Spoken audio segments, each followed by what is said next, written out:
Just some nuts and bolts. Steen, Tyler, are they available for Saturday?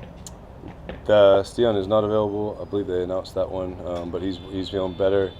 Tyler was out there today, so we'll see the availability come the game And the as we guys that progress. have come back, Almada, Noah, Caleb, I Yeah, assume they're all good to go. yeah, everybody's good, fresh, and ready to be back.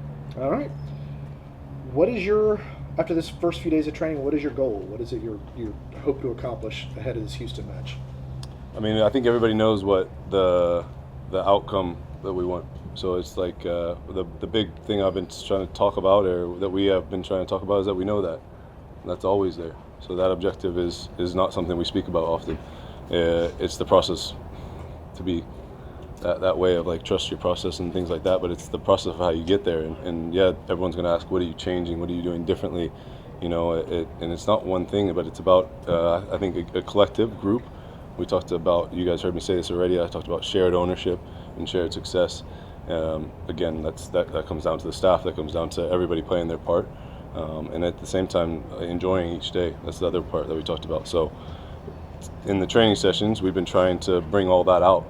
It's shared ideas of how we can be better in attacking ways, defending ways, set pieces. So we're trying to cover a lot, I would say, but at the same time be as specific as possible of like, hey, we know we got hit everything in one moment, so what are we going to attack right away? So we've kind of started that process, I would say, right away off the first sessions and all the little meetings we've had and individual conversations. So that's kind of where we've started the process of it. Dax and Brad have mentioned just trying to give the attackers, I guess, a more aggressive mentality than maybe the first part of the season. You've only had a few days to work with them. How do you do that in a short time? How do you give them more confidence? I think it's good. It's going to simple ideas, setting them up in the best way of where we feel like their strengths can be, whether it's certain positions or movements and things like that. I think we were trying to give them those ideas and let them know, like, you've got confidence and make mistakes. I want them to be careful with this. I want them to make mistakes, but I want them to make new mistakes. If we're making the same mistakes, now we've got issues. Okay, if we're making the same mistake, if we're making the same mistake, we have issues. If we're making new mistakes, okay, great. When we learn from the next one and we move on. So I think it's giving them that ability to be vulnerable a little bit in that moment of like, hey, I'm going to try this pass, and if it comes off, great. If it doesn't, I'm going to work to get it back. So there's that, and then we're trying to simplify the message in certain ways of how we can give them some structure, but also some freedom within that structure. And I've told you this before, but I don't want everyone to be confused of like he's going to give them freedom, they do whatever they want. That is not the case. I want them to be in a certain structure or movements, but they have within that they're going to have decision making, because that's what the game happens. It's not always patterned. It's not always going to be X, Y, Z. It doesn't happen that way.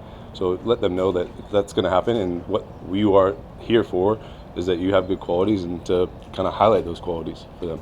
Will there be one of the things Garth talked about however many days ago was kind of a tactical flexibility. How are you going to be? Are you going to have like a base formation? Or are you just going to adjust it to the opponent? How do you approach that? Yeah, tactical flexibility. Did he expand on that? Nope. No? Okay. Yeah, I'll talk to him about it. No, I think that for me, the one thing about working with a lot of different coaches and seeing different styles of play, and you see everything all over the world, there's all these different ideas, and it's great. You get to go with what you're comfortable with as a coach and the way you can push messages across, and also look at, like, if I want to be whatever type of style of play, but my players are different, I have to adapt to that. And it's not about them adapting to me. Right. So I think I have flexibility in terms of way I see different shapes or formations. I'm not married to one. So I think that whatever it's the game gives you or availability of players, I think that you saw that a little bit in the team in Miami. We went with 3 center backs because probably what the game called it for. Got one of the better players that the world's ever seen on the other side of the pitch. So you had to stop him from doing some things. So I think that there will be some flexibility in that, but we'll also try to keep consistency. And that's on me to juggle that balance of consistency and flexibility. And the last one for me, the team announced Carl Robinson today as an assistant coach. He's got a lot of experience around the world. Why him, and what have you tasked him with? Robbo's got an unbelievable resume of playing career, coaching career, and I think that I've had the support of the club in that sense of bringing in somebody that was more experienced than me, and I'll not no problem saying it, like better than me in a lot of different ways. And and all the conversations I had, like it happened quick, but it felt right. The quick conversations we had, and yeah, there were some similarities in the way we see soccer, but a lot of it was what we talked about the person. Like you spend so much time with these people that for me becomes, and some of you will know me a little bit already about that part for me is so much more important. Yes, we can have disagreements or agreements of how the team plays, but I needed somebody that's going to challenge me in the soccer side, but also challenge me in how I am as a person, and how we can get more out of this group. So Robbo ticks a lot of those boxes. He's got knowledge of the league, which is great, and I love that part. So he right away he's familiar with all the players, and again, like he's been a head coach, and he's been a fantastic head coach in Vancouver. I didn't watch his games in Australia, so sorry, Robbo. But then he went to obviously DC with Rooney, and then he's gone over to England and done that as well. So he's got all these different experiences, and like you sit in there in the office with him, and he just starts chatting, and all of a sudden, next thing you know, you sit down, and you're like, he's giving me advice here. I should listen. So I think it's really cool from that sense, and like I think the staff are going to get a lot out of him. The players are going to get a lot out of him. I'm really fortunate that they've that the club has supported us in that way, and that he's been able to come here. And the immediate effect, I think he knows exactly what the league is like right away, so that's really helpful. Rob, I know you speak for probably the collective group here. You weren't here when Dax was up here, but we heard a lot of emotion, a lot of frustration.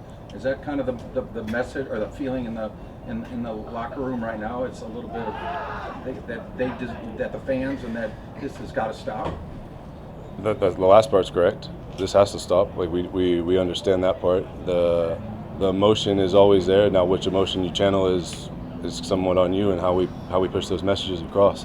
I am an emotional person, and I would wear my heart on my sleeve type thing. But what emotion am I going to show?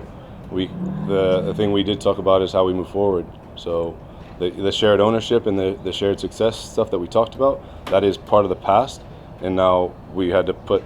I've done my closure on how that has all worked, and now we have to push forward of, all right, what emotions are we, and to use your word, what emotions are we going to channel now? So now it's more about the joy and the excitement and intensity, all those types of emotions that we need to kind of pull out of each other. Humility is a big one. We've been humbled, and I think we need to understand that, and now we need to move forward in a positive direction. Speaking of that, though, you did say it's half the season. You're in here. This gives you time. You've been with the club, but there's still a lot of season left, though, too. Mm-hmm. Yeah, correct. There's a lot of season left, but I'm looking at day to day. I told them at the first meeting, I'm not looking anything down the road.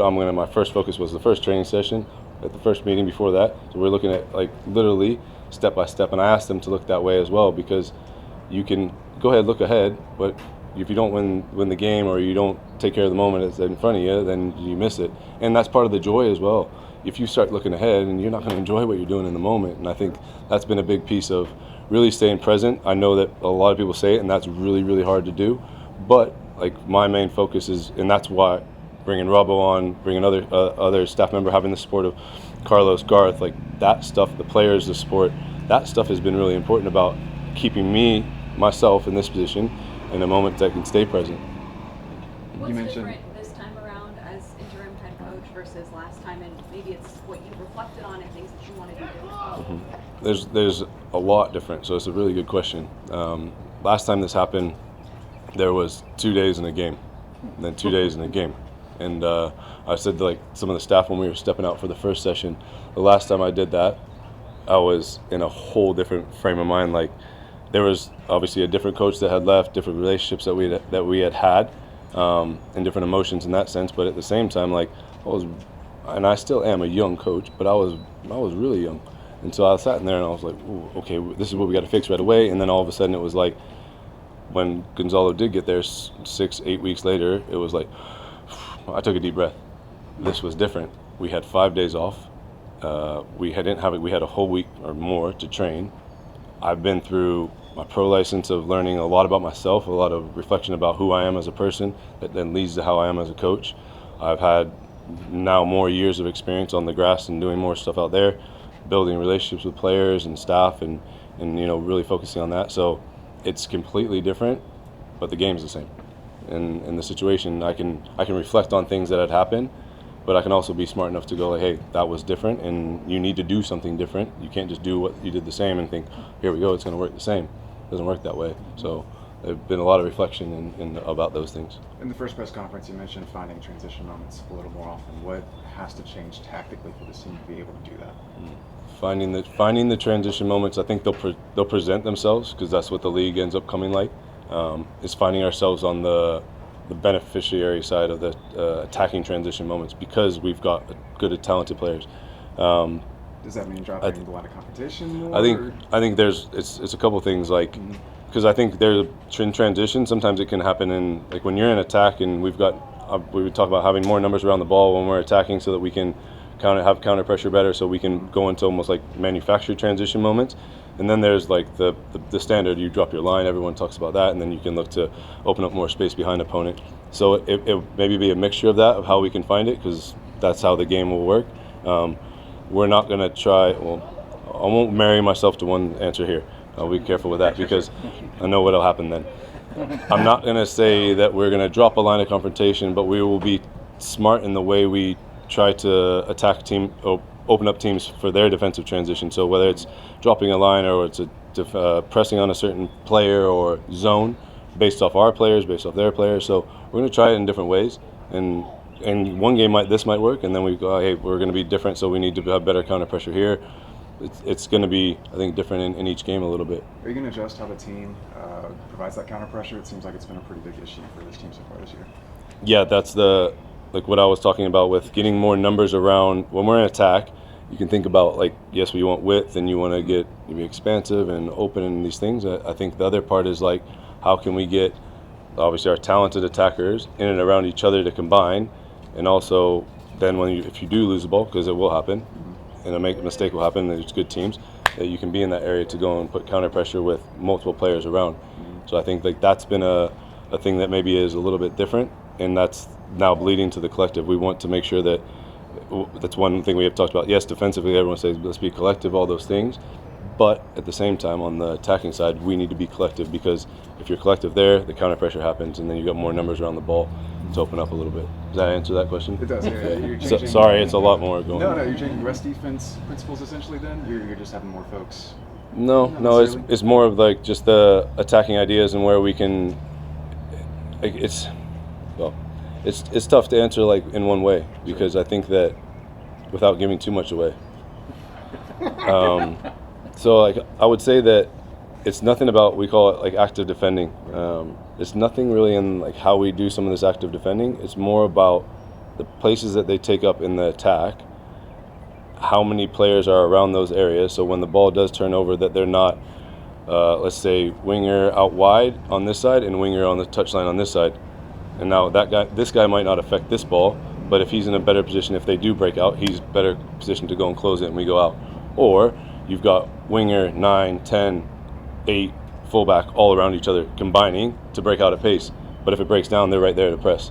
So maybe that's a little bit of what we're looking to change in that sense. One more. You talked about simplifying the ideas for the attackers. Were the ideas previously overly complicated? No, that's not mine to really judge on, like, whether they were. No, that's not mine to really touch on. I think that, there was that shared responsibility and ownership. I think that's important. Like, we were all here, and we are part of why we are here. Now we need to fix that. There's no dwelling on it. I think we've got a good team, and it's not about what we did in the past. It's about looking forward and what we can do differently now. Rob, Jason, and Doug. When you think about your coaching journey, how has your vision of the game changed? How's your feel of the game changed? I think Atlanta's changed that a lot right away.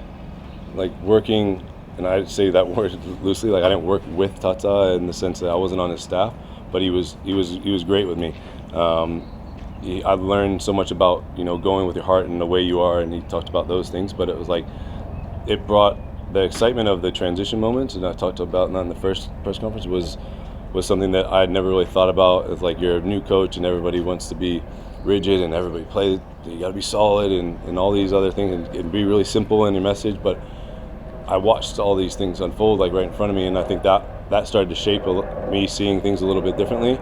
and being patient with, like, hey, it's not always going to be pretty, and they're going to, you let the players bring the joy out of the game a little bit. So I think that was the first one where my ideas, we all have similar ideas, and it's just what you really lean into and hone into. But that started to shape my thoughts a little bit, and then my upbringing changed that thought process. When I did this, like you asked about what's different, like I had a course over a year or about a year about what, you learn about soccer players and teams and all these things, but like it really did, what are you to the core, are you as a person, how my upbringing and my parents and where I'm from and siblings and my wife, my kids, and how does that come out there, has really shaped a lot of that, and that goes into the relationship building that I want to see out of the players and certain things like that. I know that doesn't sound like a normal answer maybe a coach gives you, but like Tata was one that helped him in terms of the transition parts there. And then I learned from each coach that we had, and I picked up one or two things in different ways, and that was the beauty of working on all these different coaches. The tough part was the relationships, and now, they're not here, but I think that's obviously part of the game that you have to deal with. So, the team's lost 5 straight home games. What's going on? Is there a mentality or something that's going on there that is leading to this run of results where, ideally it should be an advantage for a team to be playing at home, but I don't know, I'm just kind of putting my bias on it maybe, but it seems like they're just not as aggressive as they've been in the past in terms of getting after teams. I think back to some of those Tata Martino teams where it seemed like opponents were really scared to come into Mercedes-Benz Stadium and play on that surface. I'm just curious if it feels like maybe even like a pressure that players have upon themselves to try to impress the fans, knowing that they've got this streak. If there's anything like that that's related to this stretch at home. Yeah, I mean, it's a good question, right? Like, that's the fact, right? The stat is the stat of what's happened, and that's in the past. And like, I'll give that answer of like, hey, we're looking forward, but at the same time, I think you have to understand what happened and what went on. We want this to be a place where people come, and I think the fans bring that every week, whether they are happy with what's going on the field or not. They bring the energy, and they do bring it every single week, and we owe it to them. Like, we owe it to them to be better and to have the results in front of them. That's not anything we can promise, but to turn it around, like the thing is they bring it. So I think opponents will fear that, and I think that some enjoy it, but they also don't love it when things are not going their way. When you said about your bias of it, but I mean that's the beauty of it. Like, you get an opinion, everyone gets an opinion of kind of what's going on, but it's on us to change it. And like the big part is like what I said at the beginning. That's in the past, and we're going to look forward about having that aggressive mentality, and that's on, if I'm going to be in charge at the moment, like that's on me to lead that from the front and demand from the players, and I think we'll demand from each other in that sense. And look, the result will take care of it. So that's secondary, the outcome. But if we can take care of our mentality and be aggressive and intense, then I think we can be in a better spot. Yeah, just considering recent results and why we're now talking to you, are all the starting jobs open out there for competition, or are we going to see a lot of the same that we've been seeing? That's a funny question. I mean, yeah, everything's always is open. I think that's the beauty of a team, is that, like, I'm not going to lie to you and say that, like, I don't have ideas of who I want to start. That's normal. I think you have your ideas, but you have to be adaptable. I think players have to earn it, because if the player that you want to play in whatever position it is not performing with the group of players that are playing around them, then you have to look to adjust something. So, yeah, I mean, look, there's going to be a lot of games that come up. I did talk about staying present, but the first game at hand, there will be a starting team. That doesn't mean that starting team plays the next game. So it'll be, and I want there to be consistency, and I want there to be competition, and there will be, I think, because they're competitors and they're pros. All right. Thanks, Rob. Thank you all. Appreciate it. Good to see you guys.